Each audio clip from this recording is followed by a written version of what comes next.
launch another DeFi season on Ethereum, then I'm obsessed with Cosmos since 2-3 weeks, and they just launched the Gravity DEX yesterday and announced Emirates a couple of days ago, which is their DeFi portal. So Parachain's on Polkadot going live. Cardano, maybe they're going to launch their smart contracts in a couple of weeks, right? But if they actually launch, right, there's a lot of money in that ecosystem as well. Solana, right? There's all these things going live now. CDs is going live. So you guys as well, right? So I think there's so much still coming up, which doesn't make me bearish as much as I don't like seeing the prices going down. Of course, you know, I'm all in crypto. Literally, I'm like all in crypto. My bank account is sometimes in minus. Like I'm really deep in crypto. You know, in the same boat, Cito. I'm not. Yeah. I think even without all of that crypto news, the macroeconomic news just remains to be bullish. I mean, there's no end in sight for money printing. Coronavirus is still going wild all around the world. Nothing really has changed apart from the price. Sentiment and everything is still more or less all there. And everybody I know into cryptocurrency is still hardcore macro bullish. And this crowd market is just giving us a bit of time to have some breathing room, I guess, and really dig into why we're macro bullish. And I think it's just giving everybody a bit of time to really confirm to themselves why they think a lot is going to change, and it's confirmation that we really do believe that we can go a lot higher. But yeah, I mean, yeah, agree. That's okay. That's all right. That's also one thing what DJ Choppers just said, you know, like track also what is the smart money doing, right?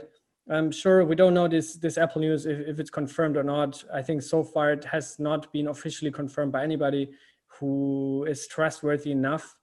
But yeah, just follow the smart money. Crypto lives on the blockchain means that you can basically track all of these things, right? That's the beauty of it. Yeah. You don't need to trust anybody to wait for their whatever, you know, announcements or whatever. Just look up what's happening on chain, right? And the number of active wallets, the whale coin movements, and all these kind of things suggest that we're not over yet. But again, at the same time, and I think we talked about this also on the last stream that we did. There's always like risk, right? We're so early. It's so immature, early experimental technology. Coins can always go to zero like this. If Bitcoin gets hacked, Bitcoin is not audited. If Bitcoin gets hacked tomorrow, we're all done for at least a couple of years, right? This Black Swan event like we had with COVID, or for example, back then with Mt. Gox, right? This can send crypto instantly to a multi-year bear market. So don't overexpose yourself to crypto. I know I said I'm all in, but also I don't have, you know, big bills to pay. I don't have family to take care of, you know, so I can probably afford that more than somebody who would have mortgage to pay off, or, you know, kids to pay their school fees or whatever. So it always depends on your personal situation as well. But yeah, I think, again, even this year, I think we're going to see new all-time highs. Yeah, I would agree. I'm as bullish. And DJs. I don't think like Bitcoin. I think we're gonna see 6 digits Bitcoin, 5 digits Ethereum, and I think actually that Ethereum is also going to flip Bitcoin. So that's my thesis this year. Wait. You mean flip in market cap or flip in price? You mean flip in market cap, yeah? No, I mean flip in market cap, yeah, not in price. Yeah. Fuck. Okay, that's bold. 2.6x away or something like that. It's not far. Yeah. It's not far at all. The spread is, you know, and every on-chain metrics. I think there was one. Was it the weekly active users or something? Weekly active addresses flipped Bitcoin last week for the first time since April, or first time ever. Even I don't even know. Wow. But Ethereum is catching up. Like it's not just catching up. It's like, you know, passing. It's like smashing through Bitcoin in all on-chain metrics. So. Yeah. Wow. So the flippening is a matter of time. A matter of time. Okay. All right. Well, let's move down that list, shall we? So actually, on that note, sort of on our looks like crypto derivatives. Speaking of CDs earlier, crypto derivatives have passed spot trading. Now, I need to understand where specifically Then what kind of derivatives? Because it certainly wouldn't be, where would you say, like ETFs or what? That's interesting. I actually didn't look at this. Chapa, did you look into this?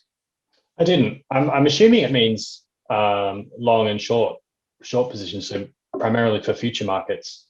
I know a lot of analysts on crypto Twitter have been following this Bitfinex whale, who's been just piling up shorts and removing them as soon as there's a dump happens. So it's either a bit of, well, it's obviously a little bit of market manipulation, but he's really just playing along, I think taking advantage of the fact that all of this data is freely available to people.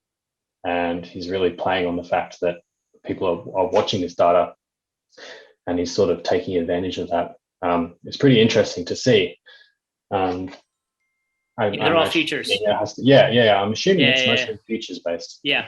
Because there's not a whole lot of, there's not a very big options market in crypto at the moment. No.